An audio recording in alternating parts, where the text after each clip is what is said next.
Hi കൂട്ടുകാരെ, എല്ലാവർക്കും കൊടിസ് ചാനലിലേക്ക് സ്വാഗതം. ഇന്ന് നമ്മൾ വിചാരിച്ച് രാവിലെ തന്നെ എണീച്ച് കുറച്ച് പണിയെല്ലാം ഉണ്ടായിരുന്നു. വീടെല്ലാം ക്ലീൻ ആക്കാണ്ട് രാവിലെ തന്നെ എണീച്ചെല്ലാം കുറച്ച് ക്ലീൻ ആക്കി. ചോറ് നേരത്തെ ആയിന്. അപ്പോൾ ഇന്ന് സാമ്പാർ വെക്കാന്ന് പറഞ്ഞ് കുറച്ച് പച്ചക്കറികളെല്ലാം ഉണ്ട്. വിഷുവിൻ്റെ പച്ചക്കറികളെല്ലാം കുറച്ച് വാങ്ങിനേന് ഓഫർ കിട്ടിയരം. അങ്ങനെ കുറച്ച് മത്തങ്ങയും കുമ്പളങ്ങയും മുറിച്ച് വെച്ച് പരിപ്പ് ഇതൊക്കെ ഇത് സാമ്പാറിൻ്റെ കുറച്ച് കഷ്ണം ചേനയുണ്ട്, കുറച്ച് എടുക്കുക. ബാക്കി കൂട്ടുകറി അറ്റാക്കാം, നാളെ അറ്റാക്കാന്ന് വിചാരിച്ചിരിക്കുക. അപ്പം നമ്മൾ ഇത് സാമ്പാർ നല്ല അടിപൊളി നമ്മളെ നാട്ടിലെ വറുത്തരച്ച സാമ്പാർ ഉണ്ടാക്കാൻ പോകുന്നു. പൊടി സാമ്പാറല്ല, വറുത്തരച്ച സാമ്പാർ കൂട്ടാന്ന് വെച്ച് ഇതിനിടക്ക് ഉണ്ടാക്കിയ ഭയങ്കര ടേസ്റ്റ് ചെയ്യും. സാധാരണ നമ്മൾ പൊടി സാമ്പാർ ആക്കല് എപ്പോഴെങ്കിലും ഇങ്ങനെ ആക്കലും. കഴിഞ്ഞ പ്രാവശ്യം കുറച്ച് ദിവസം മുമ്പേ ആക്കിയ ഭയങ്കര ടേസ്റ്റ്, അത് കുറച്ചേ ആക്കിയിട്ടുള്ളൂ. ഏതായാലും വീഡിയോ എല്ലാം എടുക്കാമോ? ഇന്ന് ആക്കിക്കഴിഞ്ഞാൽ നമുക്ക് 2-4 വെക്കുമല്ല, 2 ദിവസം നല്ല സൂപ്പർ തേങ്ങ വറുത്തരച്ച സാമ്പാർ നമുക്ക് ആക്കാം. നമ്മുടെ നാടൻ സാമ്പാർ. അപ്പോൾ അതുണ്ടാക്കി അപ്പോൾ ഒരു വീഡിയോ ആയി. എല്ലാ കൂട്ടുകാർക്കും ഞങ്ങളെ ഹൃദയം നിറഞ്ഞ സ്നേഹമുണ്ട്. എല്ലാവരും നമ്മളെ ലൈവ് കാണുന്ന വീഡിയോ കാണുന്നവർക്കും ലൈവ് വരുന്നവർക്കും എല്ലാവർക്കും നമ്മൾ സപ്പോർട്ട് ചെയ്യുന്ന എല്ലാവർക്കും നമുക്ക് മുന്നോട്ട് പോകണം എന്നുള്ള ഇതുകൊണ്ടാണ്. കുറച്ച് കാര്യങ്ങളെല്ലാം ഉണ്ട്, അതെല്ലാം ചെയ്ത് തീർക്കണം. അപ്പോൾ മുന്നോട്ട് പോകണം. അപ്പോൾ നിങ്ങൾ ലൈവ് കാണുന്ന ആൾക്കാർ അധികം കാണുന്നുണ്ടാവും.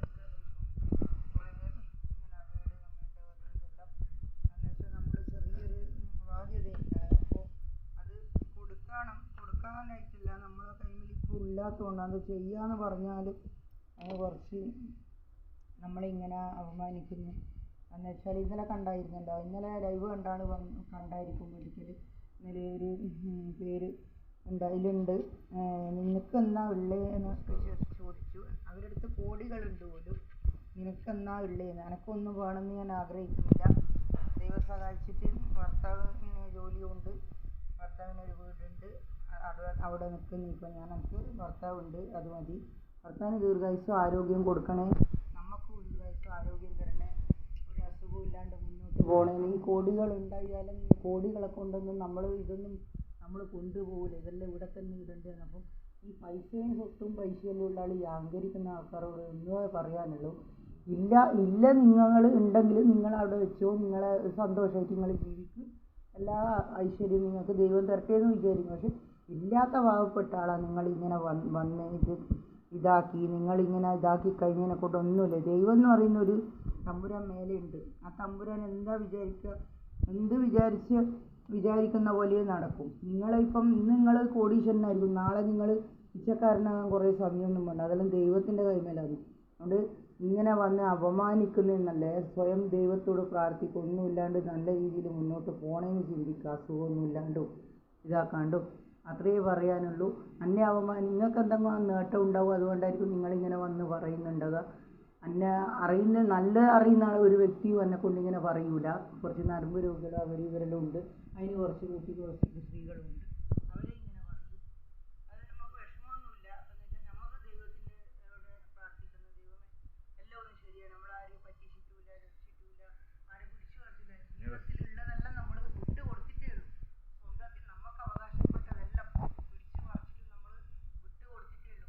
അതിനോട് നമുക്ക് അടി കഴിയാൻ കഴിയുന്നില്ല. നമുക്ക് അതിനെ അടി കഴിയാനൊക്കെ താല്പര്യമില്ല. അതുകൊണ്ടാണ് വിട്ട് കൊടുത്ത ശരിയല്ല. ആരെയും പിടിച്ചു പറിച്ചിട്ടോ ഇതാക്കിയിട്ടോ ഇല്ല. പിന്നെ പല ആളും ഈ ഡ്രസ്സെല്ലാം ഞാൻ തയ്ച്ച് ഇടുന്ന തന്നെയാണ്.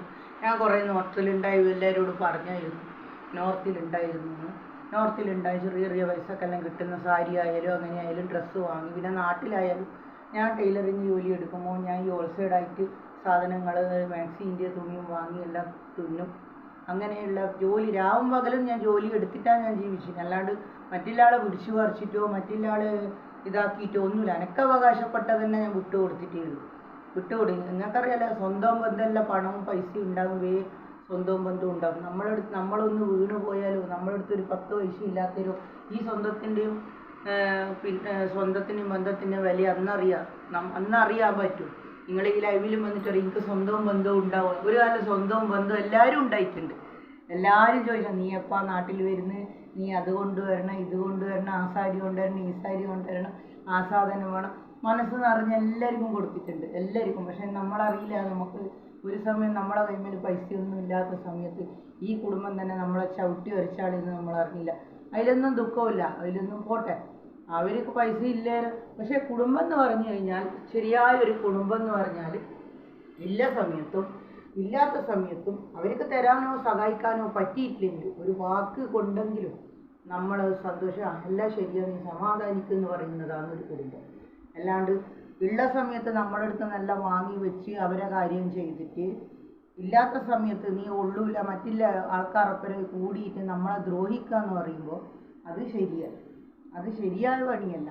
നിങ്ങളെ ദ്രോഹിച്ചോ, നിങ്ങൾക്ക് ഇനി എത്ര വേണമെന്ന് നിങ്ങൾ എന്നെ പറഞ്ഞോ, ദ്രോഹിച്ചോ, പക്ഷേ അതിൽ എനിക്കൊരു ഇപ്പോൾ ഒരു വിഷമം എനിക്കില്ല. എന്താണെന്ന് ഞാൻ വിഷമിച്ച ഒരുപാട് കാലമുണ്ട്. എനിക്ക് എന്തിനാ അന്നെ ഇങ്ങനെ ചെയ്യുന്നത്, ഞാൻ ആരോ ദ്രോഹവും ചെയ്തിട്ടില്ല. ചെറിയൊരു ബാധ്യതയുണ്ട്, അത് അനക്ക് സൂക്ഷിച്ച് ജീവിക്കാനോ അനക്ക് എൻ്റെ സ്വന്തം ആവശ്യത്തിനോ ഞാൻ എടുത്തതല്ല. എൻ്റെ വീട് നോക്കാനും എൻ്റെ കുട്ടികളെ പഠിപ്പിക്കാനും എടുത്തതും അനക്ക് രോഗത്തിൻ്റെ അല്ല, നമ്മുടെ രോഗത്തിനെടുത്തതും അല്ലാണ്ട് ആ പൈസ എടുത്തിട്ട് എനിക്ക് സൂക്ഷിച്ച് ജീവിക്കാനോ ഞാനൊരു ഡ്രസ്സ് നല്ല വാങ്ങിയിട്ടാനോ ഞാൻ ചെയ്തിട്ടില്ല. എല്ലാം ഞാൻ കുടുംബത്തിനായിട്ടും എൻ്റെ മക്കളായി എല്ലാവർക്കും അവർക്ക് വേണ്ടുന്ന സകലവും ചെയ്തിട്ട് ഇന്ന് നമ്മൾ ഇത്രയും ഒരു വിഷമത്തിലാണ്. ഇന്നെല്ലാവരും എന്തിന് നീ കഴിച്ച് കല്യാണം കഴിഞ്ഞ്, ഇന്ന് ഞാൻ കഷ്ടപ്പെടുന്ന സമയത്ത് ഒരു സമയം അങ്ങേ അറ്റം കൊണ്ട് കഷ്ടപ്പെടുന്ന കൊറോണ വന്ന സമയത്തും ഷോപ്പെല്ലാം എടുത്ത് നല്ല ലോണെല്ലാം എടുത്ത് സോപ്പെല്ലാം എടുത്ത് നല്ലൊരു ഇത് പച്ച പിടിച്ച് വരുന്ന സമയത്താണ് കൊറോണ വന്നത്. ഒരു വലിയൊരു പ്രതീക്ഷയിൽ രാവും പകലും എന്ന് പറഞ്ഞാൽ ഉറക്കമില്ല ഊണുമില്ലാണ്ട് ഞാൻ കഷ്ടപ്പെട്ട് മുന്നോട്ട് കൊണ്ടുപോകണം. എല്ലാം ഒന്ന് റെഡിയായി വരുമ്പോഴത്താണ് ഈ കൊറോണ വന്നത്. കൊറോണ വന്ന് നമ്മളറിയില്ല, ഇത്രയും നമ്മൾ ഇതായിപ്പോവും. കൊറോണ വന്നാൽ അറിയാലോ എന്തെല്ലാം വാടക കിട്ടുന്ന, വാടക കൂടി, വാടക വേണ്ടാന്ന് പറഞ്ഞാലും 2 മാസം വേണ്ടെന്ന് പറഞ്ഞാൽ എല്ലാം അവർ കണക്ക് കൂട്ടി 1 ഉറുപ്പ്യ പോലും ഒഴിവാക്കാണ്ട് അവർ വാങ്ങിയിട്ടുണ്ട് കണക്ക് കൂട്ടി. ആ കൊടുത്ത വാടകക്കാർ പോലും നമ്മളെ വിളിച്ച് ശല്യപ്പെടുത്തേണ്ട ഇപ്പം ആവശ്യം എന്താ അവർക്ക് ഇങ്ങനെ വിളിച്ചിട്ട് ഇങ്ങനെ വേണ്ടാത്ത അസുഖം പറയാൻ ഇതാക്കാൻ. പക്ഷെ നമ്മളന്നും അവർ ആടെ നിന്നിട്ടും അവരെ നമ്മൾ വന്ന സമയത്ത് അവർ വീട്ടിലെ ജോലിക്ക് തന്നെ വിളിച്ചിട്ട് ഞാൻ അവരെ വീട്ടിൽ ഭക്ഷണം ഉണ്ടാക്കി കൊടുക്കാനും എനിക്ക് പൈസക്ക് വേണ്ടി വെറുതെ ഭക്ഷണം ഉണ്ടാക്കി കൊടുക്കാനും അവർ പുറത്തു പോയി ഭാര്യയ്ക്ക് കാവലിരിക്കാനും എല്ലാം നമ്മൾ പോയിട്ടുണ്ട്. നമ്മൾ എന്ന് വെച്ചാൽ ആരും വെറുപ്പിക്കുന്നതോ ഇതോ ഇല്ല, എല്ലാവരോടും ഞാൻ ഫ്രീ ആയിട്ട് സംസാരിക്കും നല്ല രീതിയിൽ. എന്ന് വെച്ചാൽ നമുക്ക് മനസ്സിൽ കള്ളത്തരോ നമ്മൾക്ക് ചതിയോ നമ്മളെ മനസ്സിലില്ല, അന്നുമില്ല ഇന്നുമില്ല. നേരപ്പോ കുറേ സഹിച്ചു നിന്നാൽ ഒരു പൊട്ടിത്തെറി ഒരു വിഷമത്തിൽ പറഞ്ഞു പോകും. മുഖത്ത് നോക്കി എന്ത് കാര്യം സംസാരിക്കും, ചതിയോ ഇല്ല. അപ്പം ഇനിയും ഞാൻ ദ്രോഹിക്കണമെങ്കിൽ നിങ്ങൾ ദ്രോഹിച്ചോ, എനിക്ക് കുഴപ്പമില്ല. എന്താണെന്ന് വെച്ചാൽ നമ്മളെ മനസ്സാക്ഷിക്കെതിരെ നമ്മൾ ആരും ചതിച്ചിട്ടില്ല, ഇന്നേരെ ഒരാളെ പിടിച്ചു പറിച്ചിട്ടില്ല. നിങ്ങളെ ഓരോന്നും പറയും പിടിച്ചു പറിച്ചിട്ടുണ്ടെങ്കിൽ നമ്മുടെ അടുത്ത് എന്തെങ്കിലും കാണില്ല, എൻ്റെ അടുത്ത് എന്തെങ്കിലും കാണില്ലേ. പിന്നെ ഈ വീട്ടിലുള്ള സാധനങ്ങൾ ഞാൻ അടുത്ത് അവിടെ നിൽക്കുമ്പോൾ പറയും സാധനങ്ങളെല്ലാം ഞാൻ നാട്ടിൽ വരുമ്പോൾ നോർത്തുനിന്ന് സാധനങ്ങളെല്ലാം അതെല്ലാവർക്കും അറിയാം, നോർത്തുനിന്ന് കൊണ്ടുവന്ന ഫുള്ള് സാധനങ്ങളാണ്. പിന്നെ ഇപ്പം സംരംഭത്തിൻ്റെ അതിൻ്റെ സാധനം എനിക്ക് ഈ സംരംഭത്തിൻ്റെ എനിക്ക് പൈസ തരാനുണ്ട്, കുറച്ച് പൈസ കൂടുതൽ തരാനുണ്ട്. അതിൻ്റെ യഥാർത്ഥ ആളോട് പറഞ്ഞു തരാം, അവർ ഇവിടെ വെച്ച് പിന്നെ പൈസ തന്നാൽ മാത്രം കൊടുത്താൽ മതി. അപ്പോൾ രാവും പകലും കഷ്ടപ്പെടാനും ഇതാക്കാനും ഞാൻ അവരൊന്നും ഇല്ല കഷ്ടപ്പെടാൻ. അവരെല്ലാം വന്നു കഴിഞ്ഞാൽ അവരവരുടേതായ ജോലി ജീവിക്കുന്ന ഒരാൾക്കാർ, അവരെന്തെങ്കിലും ജോലി അടിക്കും എന്താ ചെയ്യട്ടെ. പക്ഷേ മറ്റൊരാളെ കുറ്റപ്പെടുത്തിയിട്ട് നിങ്ങൾ വലിയ ആളായിട്ട് നടക്കാൻ പാടില്ല. ഇനി ഈ കണ്ണീര് വേദനയെല്ലാം കാണാൻ ഒരു ദൈവമുണ്ട്. ഇന്നലെ നാളെ ആ ദൈവത്തിൻ്റെ അടുത്ത് കോടതി സത്യസന്ധതയുണ്ട്, ആ കോടതിയിൽ ന്യായമുണ്ട്, ന്യായം ഇല്ലാണ്ടിരിക്കൂല. അതുകൊണ്ട് കളിച്ചോ, നമുക്ക് പ്രശ്നമില്ല, നിങ്ങളെല്ലാം സന്തോഷമായിട്ട് നിൽക്ക്. നമ്മൾ ആരെയും ഒരിക്കലും അന്ന് ഞാൻ കഷ്ടപ്പെടുമ്പോൾ ഞാൻ ഒന്നേ വിചാരിച്ചിട്ടു, ദൈവമേ എന്നെപ്പോലത്തെ കഷ്ടപ്പാട് ഒരു സ്ത്രീക്കും കൊടുക്കാൻ പാടില്ല. എന്തുകൊണ്ടാണ് അനുഭവിക്കുന്ന ആക്കി അനുഭവിച്ച വേദന അറിയും, മറ്റില്ല കാര്യമൊന്നും അറിയില്ല. എന്തറിഞ്ഞുകൊണ്ടാണ് നിങ്ങൾ പല രീതിയിലും എന്നെ വേദനിപ്പിക്കുന്നത്. വേദനിച്ച ഒരു പ്രശ്നമില്ല, സന്തോഷത്തോടെ ഞാൻ സ്വീകരിക്കും, നമുക്കൊരു വിഷമമില്ല അല്ലേ. അതുകൊണ്ട് സാമ്പാറിന്റെ കഷ്ണമൊക്കെ മുറിച്ച് വിഷയം മാറി സാമ്പാറിന്റെ വിഷയത്തിൽ മാറി സാമ്പാറെല്ലാം ഉണ്ടാക്കാമെന്ന് പോകുന്നു.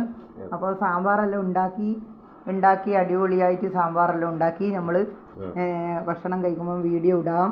സാമ്പാറിൻ്റെ കുറച്ച് പണിയുണ്ട്, അപ്പം കുറച്ച് ക്ലീൻ ആക്കാനുണ്ട്. അപ്പോൾ രാവിലെ തന്നെ എണീച്ചാൽ കുറച്ച് ക്ലീനിങ് ആയി. അപ്പം നമുക്ക് വീഡിയോ എടുക്കണം അല്ലേ, വീഡിയോ എടുക്കണം. പിന്നെ ചെറിയ ചെറിയ ഓരോ പണിയുണ്ട്, അതെല്ലാം ഒന്ന് റെഡിയാക്കണം. സാമ്പാറിൻ്റെ കഷ്ണം സൂപ്പർ സാമ്പാറാക്കാം, പിന്നെ കോവക്കേൻ്റെ വറവാക്കാന്ന് വിചാരിച്ചു. അങ്ങനെ കുറേ ദിവസമായി ഇത് പറയണം എന്ന് വിചാരിച്ചിട്ട് പല ആൾക്കാരും ഇങ്ങനെ വന്ന് ഇതാക്കി പറയുമ്പോൾ, പക്ഷേ എങ്കിൽ നമ്മളൊന്നും ചിന്തിക്കേണ്ടതാണ്. നമ്മൾ സ്വയം നമ്മൾ നന്നായിട്ട് വേണം മറ്റുള്ളവരെ നമ്മൾ പറയാൻ. ഈ വന്ന് പറയുന്ന ആൾക്കാർ വലിയ നല്ലതാണെങ്കിൽ മാത്രം പറയാം. അവരുടെ അടുത്ത് 100 പ്രശ്നങ്ങളും അവരുടെ അടുത്ത് 100,000 കാര്യങ്ങളും ഉണ്ടായിട്ട് നമ്മളിപ്പോൾ ഒരാൾ നമ്മളെ മോശം പറയണമെങ്കിൽ നമ്മൾ മോശം രീതിയിൽ നമ്മൾ പോകണം, അല്ലെങ്കിൽ നമ്മൾ ആരെയൊന്നും കൊല ചെയ്യണം, അല്ലെങ്കിൽ ആരെയും കട്ടിട്ട് നമ്മൾ ജീവിക്കണം. ഇതൊന്നും നമ്മൾ ചെയ്തിട്ടില്ല. ബുദ്ധിമുട്ട് സമയത്ത് നമ്മൾ കുറച്ച് പൈസ എടുത്ത് അത് ഇങ്ങനെ ഒരു ബുദ്ധിമുട്ട് സമയത്ത് അടക്കാൻ പറ്റിയില്ല, അടച്ചു തരാമെന്ന് പറഞ്ഞ ഭർത്താവിന് അത് സാഹചര്യം ഒത്തു വന്നില്ല, അതുകൊണ്ട് അടക്കാനും പറ്റിയില്ല. നമ്മൾ ഒരു ഉറുപ്പിയുണ്ടെങ്കിൽ എല്ലാവരെയും കടബാധ്യത തീർക്കും, ആരെയും പൈസ നമുക്ക് വേണ്ട. ഇന്ന് നമ്മൾ ഒരാളെ പിടിച്ചു പറിച്ചിട്ടുണ്ടെങ്കിൽ നാളെ നമുക്കത് അനുഭവിക്കാനുള്ള യോഗം ഉണ്ടാവില്ല. എന്തുകൊണ്ടാണെന്ന് വെച്ചാൽ നമുക്ക് അർഹതപ്പെട്ടതേ നമ്മൾ എടുക്കാൻ പാടുള്ളൂ, മറ്റുള്ള ആളെ പിടിച്ചു പറിച്ചിട്ടൊന്നും നമ്മൾ എടുക്കാൻ പാടില്ല. പിന്നെ കുറേ ആൾ ഈ സ്വത്തൊന്നും ആരും കൊണ്ടുപോകില്ല. ഈ സ്വത്തിനോട് മോഹിച്ചിട്ടോ ഇതാക്കിയിട്ടോ ഒന്നുമല്ല ഞാൻ കല്യാണം കഴിച്ചത്. എനിക്ക് സ്വത്ത് ഉണ്ടോ, ഞാൻ ഇത്രയും നോക്കിയില്ല, ഒരു വീടുണ്ടോ, ഒരു ജോലിയുണ്ടോ, ഗവൺമെൻറ് ഉദ്യോഗമൊന്നും ഞാൻ അറിയില്ല, LSCയിൽ ജോലി ഉണ്ടെന്ന് ഇത്ര മാത്രമേ അറിയൂ. അല്ലാണ്ട് എനിക്ക് ദൈവം തന്നൊരു ഇതാണ്, ആ ദൈവം തന്ന ഒരു ഇതിന് നിങ്ങളൊന്നും അസൂയപ്പെട്ടിട്ടോ ഇതാക്കിയിട്ടോ ഒരു കാര്യമില്ല. അതുകൊണ്ട് ഇത്രയേ പറയാനുള്ളൂ. ഇനിയെങ്കിലും ദൈവം സഹായിച്ച് ഇനി നല്ല മനുഷ്യനായിട്ട് മുന്നോട്ട് ജീവിക്കാൻ പഠിക്കും. നിങ്ങളെല്ലാം നന്നായാലും ഈ കേരളം ഒന്ന് നന്നായിട്ട് പണ്ടേത്തെ കേരളമാവും. എന്നുവെച്ചാൽ നമ്മളെല്ലാം ഒരു കുട്ടിക്കാലെല്ലാം ഒരു നോർത്തിലെല്ലാം പോയ സമയത്ത് കേരളം എന്ന് പറയുമ്പോൾ കേരളക്കാരാ, സൂപ്പറാണ് അവർ ഭയങ്കര ടാലൻ്റായിരുന്നു. പക്ഷെ ഇന്ന് എല്ലാവരും പറയുന്ന അത്രയും ആൾക്കാർ പറയുന്ന കേരളത്തോ എപ്പോൾ നോക്കുമ്പോൾ ഇതുവേ ഉള്ളൂ, അസൂയയും കുശുമ്പേ ഉള്ളൂ, പൈസയേ ഉള്ളൂ കേരളക്കാർ. അങ്ങനെയല്ല, പൈസ നമുക്ക് ഇന്ന് വരും നാളെ പോവും. പൈസനെ മാത്രം നമ്മൾ സ്നേഹിക്കാൻ പാടില്ല. പൈസ എന്ന് വെച്ചാൽ ഹിന്ദിയിൽ പറയാം ആക്ക മേലെ എന്ന് പറയും. അതുകൊണ്ട് ഒരു കാര്യം, ഈ സ്വത്ത് പൈസ എല്ലാം ഉണ്ടെന്ന് അഹങ്കരിക്കുന്ന ഒരാൾക്കാരോട് ഇതേ പറയും, സ്വത്തും പൈസയും കണ്ട് അഹങ്കരിക്കാൻ പാടില്ല. ഓക്കെ, ഇത്രയേ പറയാനുള്ളൂ. ഇനിയെങ്കിലും നല്ല മനുഷ്യനായിട്ട് ജീവിക്കുക, മറ്റില്ലാത്ത ദ്രോഹം ഉണ്ടാക്കണം. നിങ്ങളെത്ര പറഞ്ഞാൽ എനിക്കൊരു കുഴപ്പമില്ല. ഞാൻ എങ്ങനെയാന്ന് എനിക്കറിയാം, എന്നെ അറിയുന്ന ആൾക്ക് തന്നെ അറിയാം. അതുകൊണ്ട് ഇത്രയേ പറയാനുള്ളൂ.